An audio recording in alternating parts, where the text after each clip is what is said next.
उद्यापासून नवीन इंग्रजी वर्षाला सुरुवात होते आणि हे येणारं 2024चं वर्ष अनेक अर्थानं महत्त्वाचं असणार आहे, विशेषतः राजकीय लोकांसाठी. कारण आगामी काळामध्ये लोकसभा असतील, विधानसभा असतील, अशा अनेक निवडणुका या सगळ्या वर्षामध्ये असणार आहेत आणि त्यामुळेच या सगळ्या वर्षामध्ये राजकीय नेत्यांचे संकल्प नेमके काय आहेत हे आपण जाणून घेण्याचा प्रयत्न करतोय. आणि आत्ता माझ्यासोबत आहेत काँग्रेसचे नेते आणि आमदार सतेज पाटील. बोलूयात त्यांच्याशी. खरं तर अनेक अर्थाने हे पुढचं वर्ष महत्त्वाचं असणार आहे. काय नेमका संकल्प आहे तुमचा? प्रथमतः नवीन वर्षाच्या सगळ्यांना हार्दिक अशा शुभेच्छा आहेत. पुढचं वर्ष हे निवडणुकीचं वर्ष असणार आहे आणि देशासाठी अत्यंत महत्त्वाचं वर्ष असणार आहे. कारण की गेल्या 10 वर्षातला देशातला एकूण कारभार बघितला तर या देशातला बंधुभाव कमी होत चाललेला आहे. ज्या घटनेच्या आधारावर देश चालला पाहिजे तो घटनाच बाजूला ठेवली जाते ही वास्तव आता आपण अनेक घटनांमधून बघतोय. आणि म्हणून पुढचं वर्ष देशाच्या भविष्यासाठी महत्त्वाचं असणार आहे. आणि म्हणून गेल्या 10 वर्षात वाढलेली बेरोजगारी असेल, महागाई असेल, या सगळ्या मुद्द्यांवर येणाऱ्या वर्षभरात लोक विचार करतील अशी आम्हाला अपेक्षा आहे. खरं तर इंडिया आघाडी म्हणून असेल किंवा महाविकास आघाडी म्हणून असेल, विरोधी पक्षाला विशेषतः भाजपला आव्हान देण्याचं एक मोठं आव्हान तुमच्या समोर असणार आहे. कशा पद्धतीने या आव्हानाचा सामना असणार आहे? नाही, सगळ्यांनाच लक्षात आलेलं आहे की मागच्या वेळची मताची टक्केवारी बघितली तर 60-63% मतं ही भाजप नको म्हणून या देशामध्ये पडलेली आहेत. आता ही एकत्रित करणं या दृष्टीनं इंडिया आघाडी एकत्रित आलेली आहे आणि एक पर्याय चांगला भाजपला देण्याच्या दृष्टीनं इंडिया आघाडी अत्यंत सकारात्मकरित्या पुढे जाते. लोकांना विश्वास आहे कारण की सामुदायिक नेतृत्व आहे, एक नेतृत्व नाही आहे. सामुदायिक नेतृत्वातून इंडिया आघाडी पुढे येते आणि मला वाटतंय लोकांनाही गेल्या 10 वर्षाचा कारभार बघितल्यानंतर आता बदल केला पाहिजे ही लोकांची भावना आहे. या नवीन वर्षात लोकांना बदल दिसेल असं वाटतंय तुम्हाला? नाही, 100% दिसेल. कारण की लोक वाट बघतायत निवडणुकांची. विशेष करून महाराष्ट्रामध्ये जे सत्तांतर घडलेलं आहे, शिवसेना फोडण्याचं काम असेल, राष्ट्रवादी फोडण्याचं काम असेल, या सगळ्या गोष्टी लोकांना पटलेल्या नाही आहेत आणि लोकांना त्या मान्य नाही आहेत. आणि हे मान्य नाही आहेत हे दाखवायची संधी लोक निवडणुकीची वाट बघतायत. निवडणुकीत होईल. खरं तर काही महिन्यांवर आता लोकसभा निवडणूक आलेली आहे.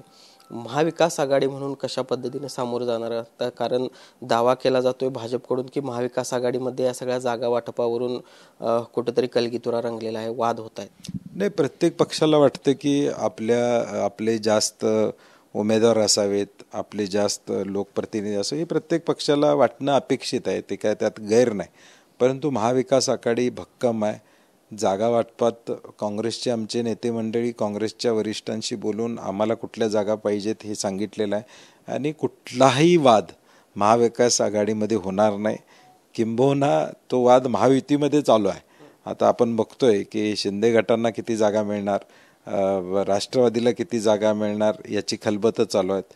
आमच्याकडे माहिती अशी आहे की शिंदे गटातल्या 12 पैकी जवळजवळ 7 विद्यमान खासदारांनी भाजपच्या चिन्हावर लढावं अशा पद्धतीचं लेखी पत्र दिले अशी माहिती आहे. आता म्हणून ह्या सगळ्या गोष्टी उलट महायुतीत अडचणीच्या आहेत. महाविकास आघाडी एका विचारानं एकत्रित आलेली, त्यामुळे आमच्यात कुठलाही मतभेद नाही. सीट वाटप व्यवस्थित होईल, सगळ्या गोष्टी व्यवस्थित होतील आणि मॅक्झिमम खासदार हे महाविकास आघाडीचे दिसतील. खरं तर महाविकास आघाडीमध्ये काँग्रेस हा एक आता महत्त्वपूर्ण पक्ष आहेच. मात्र महाराष्ट्रातील काही नेते आगामी काळामध्ये भाजपमध्ये प्रवेश करणार असल्याचा दावा भाजपच्या काही नेत्यांकडून आता केला जातो. भाजपला काय आहे की विषयांतर करायचं ते करत असतात. मूळ मुद्दा आता काय आहे की महाविकास आघाडी भक्कम होत झालेली आहे. आता मॅन्डेट लोकांनाही वाटते की महाविकास आघाडीच्या बाजूनं आपल्याला मतदान करायचं आहे आणि म्हणून दिशाभूल करायचं, वातावरण एक दूषित करण्याचा प्रयत्न आहे. असं काही घडणार नाही. भक्कमपणे आम्ही भाजपला सामोरं जाऊ. शेवटचा प्रश्न. खरं तर ह्या सगळ्या वर्षामध्ये निवडणुका आहेत. निवडणुकांमध्ये आपण बघितलं काँग्रेसची कामगिरी मागील काही वर्षामध्ये खराब होत चाललेली होती. आता इथून काही पुढं सकारात्मक घडेल असं वाटतं, दिसेल? नाही, निश्चितपणे मागं ज्या उणिवा राहिल्या असतील त्या भरून काढण्याची आमची तयारी निश्चितपणे असणार आहे. परवा स्थापना दिवस आपण नागपूरमध्ये केला. लाखो लोक त्या कार्यक्रमाला उपस्थित होते. आज देखील विदर्भ असेल, मराठवाडा असेल, पश्चिम महाराष्ट्र असेल, उत्तर महाराष्ट्र असेल, कोकण असेल, ठीक आहे, कोकणामध्ये थोडं आम्ही कमी असलो तरी महाविकास आघाडी म्हणून सक्षम आहोत आणि काँग्रेस निश्चितपणे चांगल्या पद्धतीचा मताचा जो काय आकडा आहे, टक्केवारी, ती काँग्रेसच्या बाजूने वळवण्यामध्ये यावेळी मात्र यशस्वी होईल.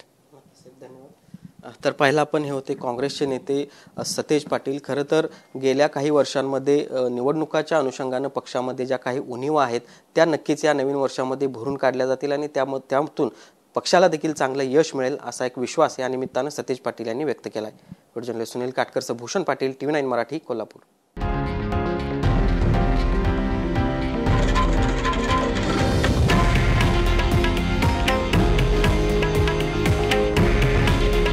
हे आहे देशातील नंबर 1 न्यूज नेटवर्क आणि आपण पाहत आहात TV9 मराठी.